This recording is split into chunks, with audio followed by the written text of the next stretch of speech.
Welcome everyone to our very first episode of The Room. We're really excited to be here at Park University with a bunch of amazing student athletes. This first session is, who are you as a leader? And so we're going to talk to the panel about their leadership skills and their experiences. We're going to pop up a little word cloud. So when you think about leadership and leaders, who are the leaders you think of?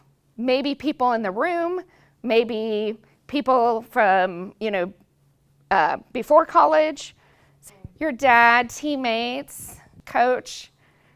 And you'll see the ones that are bigger, it's because more people have answered that. So a lot of people see their coach and their teammates as leaders.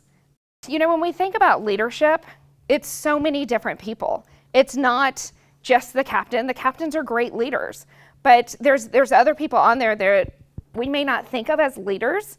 And that's really important as we're talking about your path to leadership and what leadership looks like for you. You don't have to have a title to be a leader. And we're going to talk a little bit more about that. So, all right, I got questions for the panel. So Ryan, we're going to start with you, but everyone's going to answer this question. When you think about leadership, who and what do you think of? When I think about leadership, I own a small company. I'm an NAI guy. You all know my mom works here. I've got leadership responsibilities in life, but that's a different level. There's this book called Developing Your Internal Leadership Skills, right? That Leader Within Inside You by John Maxwell. And it's got like 5 different levels. And I've always loved it because you tie this to team too. So level 1 is, I'm going to work for you and I'll do what you tell me to do because you're my boss. Boring. Level 2 is boss, but I know you care. Level 3 is boss, I know you care, but we're also winning as a team. That's fun, right? Level 4 would be boss, care, winning, but I'm a better human because I'm with you. And then level 5 is a really hard place to get, which is all those 4 things plus respect. Yeah, when I think of leaders in my life, I got to say, thinking about both sides, like in terms of academic-wise, personal-wise, I've got to say my friends, because I feel like, who you surround yourself with plays a major part of who you see as leaders in your life. And I would say my friends because they're the type of people that have differing interests than me, but at the same time, morally and goal-wise, they're kind of aligned the same way.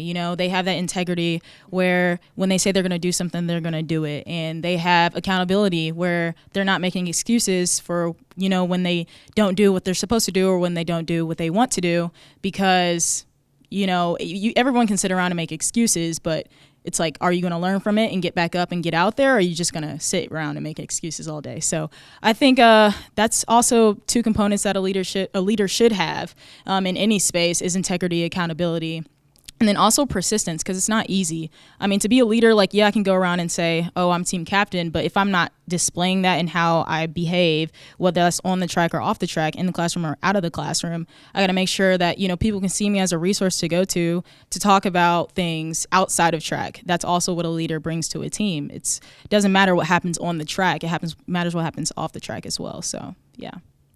So when I think of great leaders, there's personal ones, but the ones that popped in my head when the question came out was the athletes that I coach, because it's hard to put yourselves out there every single night where they keep score and you win or lose every time you put yourselves out on the floor. And so in our volleyball program, we de-emphasize the captain role and we talk more about everybody has to kind of find their role because everybody has to pull in the same direction for us to be successful. So I can't put everything on my seniors or anything on, this stud transfer, stud freshman. It has to be the group pushing themselves forward. And so I'm the coach. I get to sit on the sidelines. I don't lose a point. I don't make a mistake. I don't get criticized by anybody. I just sit there. And to see my athletes go out there every single day, hustle, work hard, carry a full load, some working jobs, it's just amazing that they're able to come out every day and put in the work.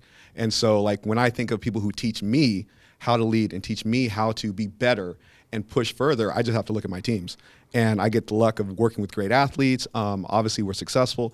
But, when he said the part about being a better human being, I get better every year because I get to see what they go through and I see how lucky I am to work with them and I see what really dedication and persistence are. So, I don't have to look very far either because, I had my team all weekend. I had my men's team today and I saw them battle and it just inspires me every day. So those are my leaders. Honestly, I would have to say just the coaching staff at Park in general. You know, you walk down the halls and you run into one of them and they're all just so supportive, and they pretty much know names on all teams, and it's just really nice. And Kristen, seriously, you coming to Park has just changed the energy here. Like, I feel we're just all so much more connected now, and I really appreciate it. I feel like it's helped me as a leader. It's just nice to look up to a strong woman. And, you know, I love the coaching staff here. I feel like a lot of people would agree. And, you know, you really get out of it what you put into it, but it's just nice knowing that there's people you can go to help you, like on the court, on the track, but also like with your personal lives.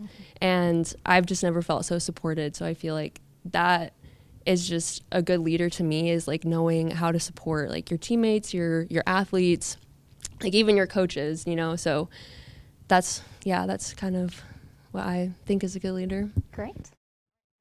Can you tell us about a time when you had a leadership fail?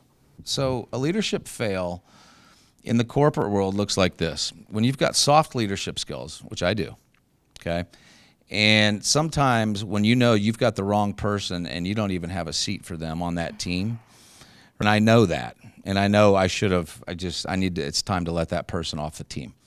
And the fail there is the toxicity it brings into the culture, because the rest of my team see the softness. The rest of my team sees what this person's not doing. The rest of the team sees me not doing anything about it, because that's a really hard conversation to have with a human being. That costs financial gain. It costs culture. And those are some of the realities that I think that, I mean, if you've ever been cut before here, you're going to get an opportunity to get cut out there. I fail all the time, almost daily. Like, if we all could just ride our unicorns to work every day and eat cotton candy, that would be fantastic, but that's not the real world. But more importantly, you all know this, that's not even the classroom. And that's why the skills that you're learning are so important. All right, ladies, question for you, whoever wants to go first. Can you tell us about how you handle the responsibilities of being a leader on your teams as well as in the classroom? Being a leader in the class and on the team, honestly, I think I'm the type of leader that leads by example, like in how I carry myself and what I do, how I speak to others. I think that speaks volumes in and of itself. And, you know, in the classroom for me, I guess, well, now I'm online, but in the classroom for me, that's, you know, engaging, building those relationships with my classmates, whether we know each other or not, because the reality is, like in the real world, like Ryan was saying, you know, you're always going to have to work with people, and you're going to work with people that are very different from you. And so I think, you know, on a team, like, yes, we're different, but we kind of have that common interest of our sport. Like, that's what we do together. In the classroom, it's your opportunity to be surrounded by people who are different from you and might not be involved in the same things as you, and you have to learn how to work together and pull people with you. And so, you know, that's another component, is being able to pull people with you as you progress. And I think that's a big part of leadership that a lot of people don't know how to do. Like, yes, I can be great myself on the track, but that means nothing if I can't pull my teammates with me and encourage them to get through the workout. There's times where we're on the track and people are dying on the track, and it's like, you're good, like, get up, like, let's go, like, we're gonna do this together.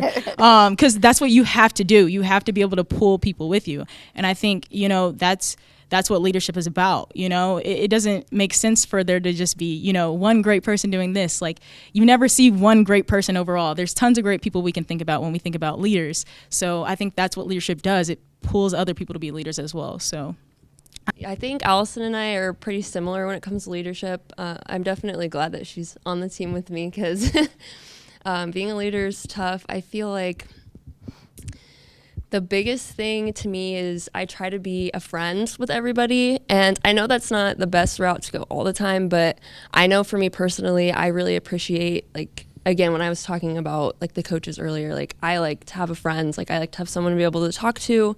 So just being able to like be there and be that person for the team, I think is just really important. But in the classroom, the best thing that I could think of is just, you know, being active and being present and, you know, like asking questions and being involved.